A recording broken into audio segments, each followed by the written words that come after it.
Today, Kilroy goes to the movies.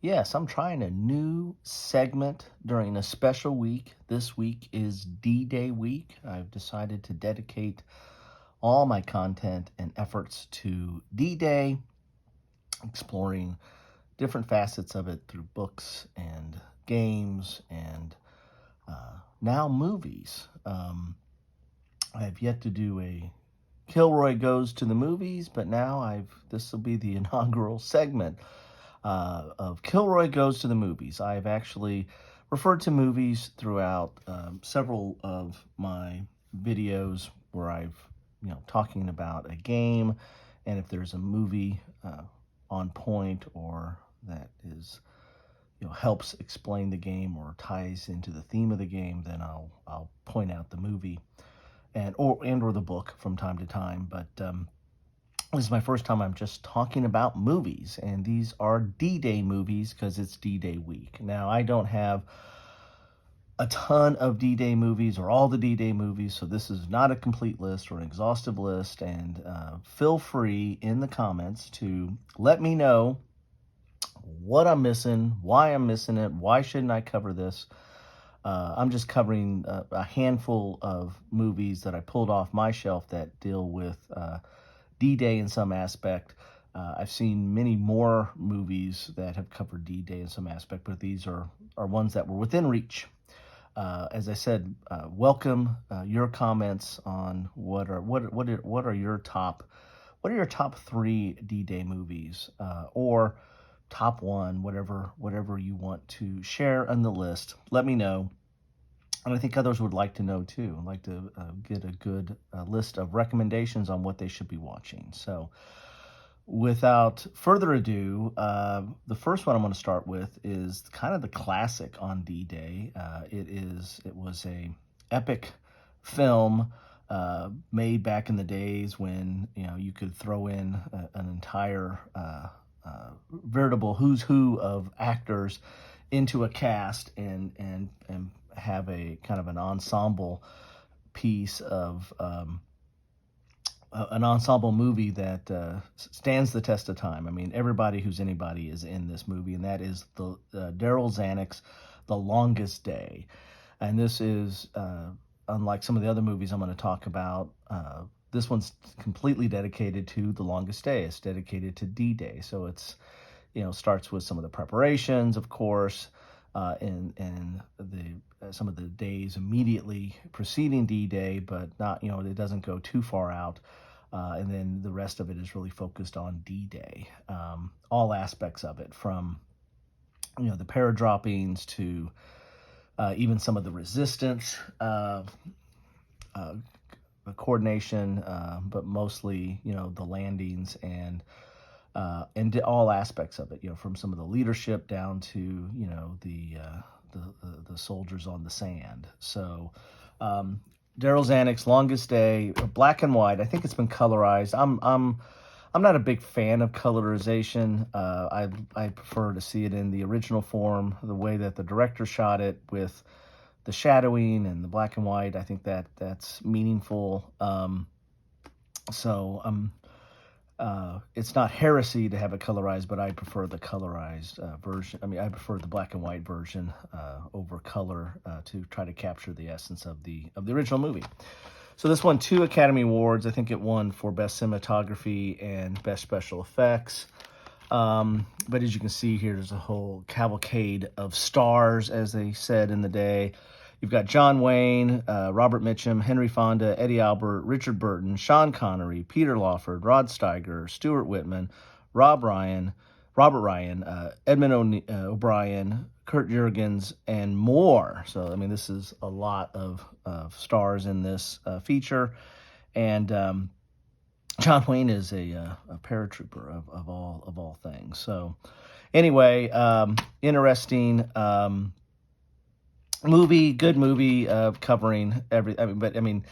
With that many stars, you're really not developing any one story. It's kind of a canvas of the entire day and the action and the landings. So you're kind of jumping from one spot to another. But Longest Day, Definitely, if you are interested in watching a movie about D-Day, this one should be on your short list. At least that's my opinion. Next up is Saving Private Ryan. Now, this is one of my favorite all-time movies. The opening sequence is the D-Day landing, and so the first, I think, 25 to 35 minutes of this movie really deals with the D-Day landing, and there's a little bit of after effects of D-Day, and then they're right into the mission, which is to save Private Ryan. So they're moving inland to locate Private Ryan, who was a paratrooper and was misdropped, and so trying to locate him. But the first, as I said, 25, 35 minutes of this is some of what many consider some of the best D-Day footage, filmed, recreated footage of D-Day ever put to film. It's really powerful and well done, in my opinion. So, again, not the whole movie's not about D-Day, but if you really want to get a feel for it, the best you can, sitting in a movie theater or you're on your couch at home, watch the opening part of Saving Private Ryan. Next up is kind of grew out of Saving Private Ryan. Tom Hanks was Steven Spielberg, directed Saving Private Ryan. Tom Hanks starred in it, and both those teamed up to produce this Band of Brothers series, which deals with the airborne troop, Band of Brothers that was part of. Why can't I think of his name now? Maybe I'll get it off the back here. I can't get it off the back there. It was, let's see, we got it here, based on the book by, why can't I figure that out? It's killing me here. Let's pull out this here. It's got all the different discs and features in here. I don't know if there was a book that came in this. I watched this originally when it was on HBO. Nope, there's no book in here.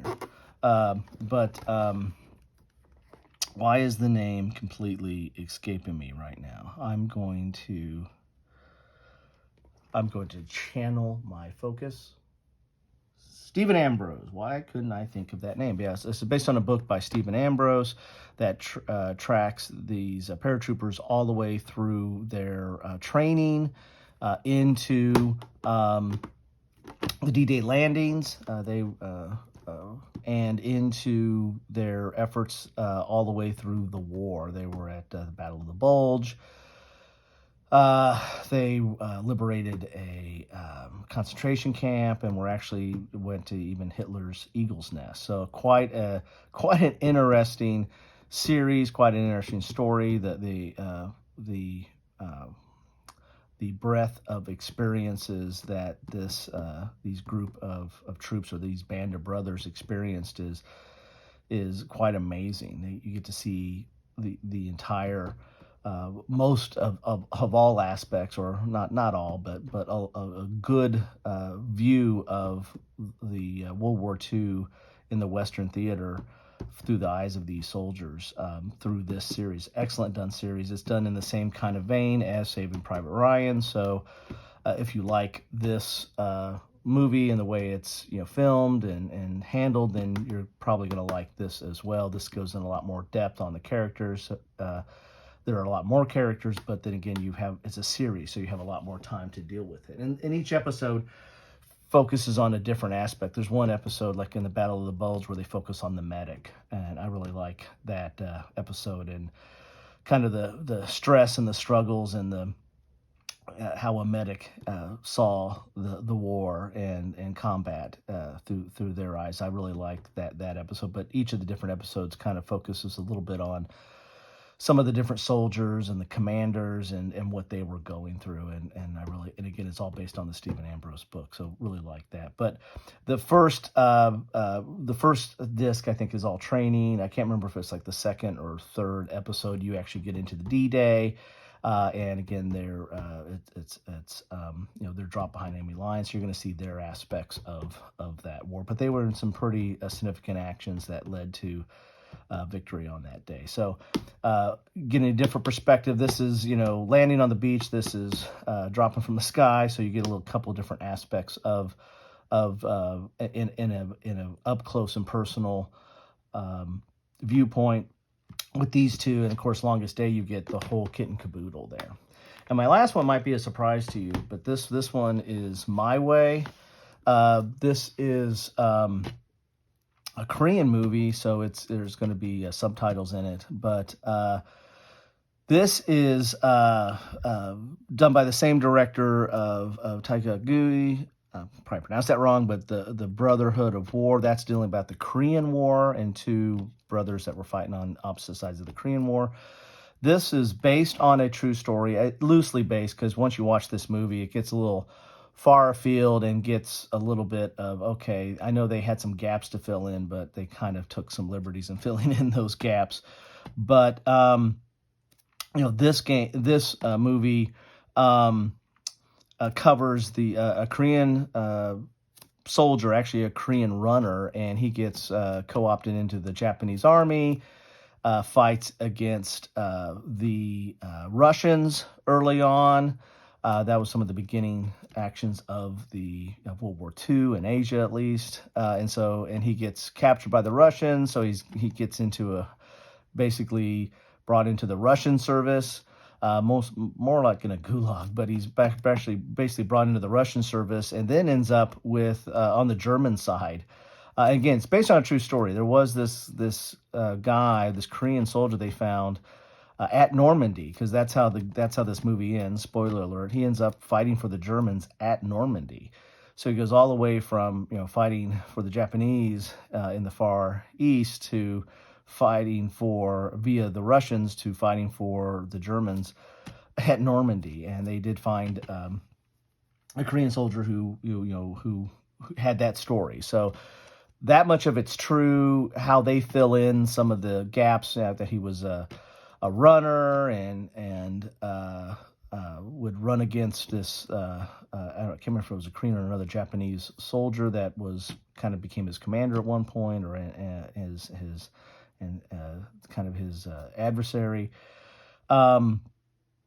There's a lot of stuff in the middle that they kind of smoothed out to make the whole story fit, and makes it much more of a compelling story. There's a female sniper in here and all kinds of fun stuff. But again, based on a true story, and so that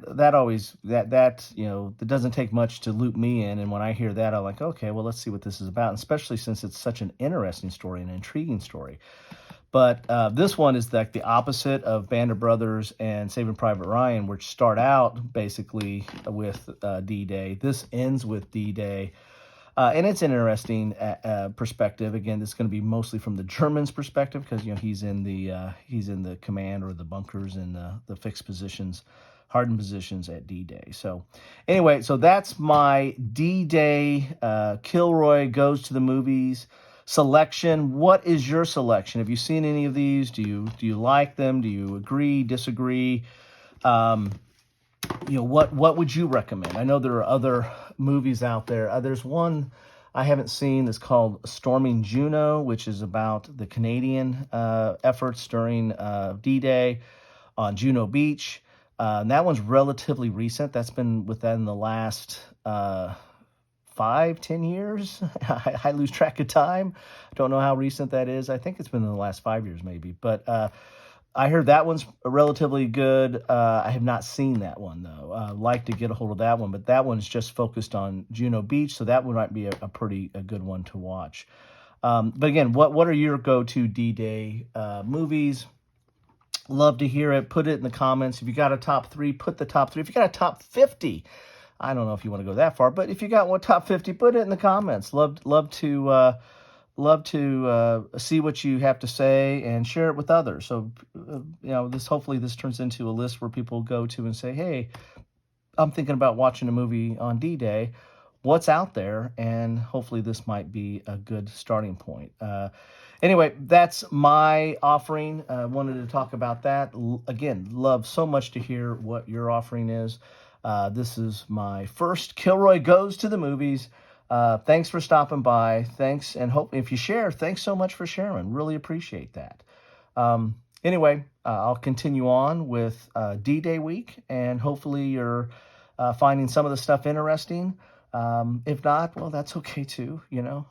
Leave a comment and tell me you don't like it. I'm a big boy; I can take it, but just be civil. Anyway, take care.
Thanks for watching.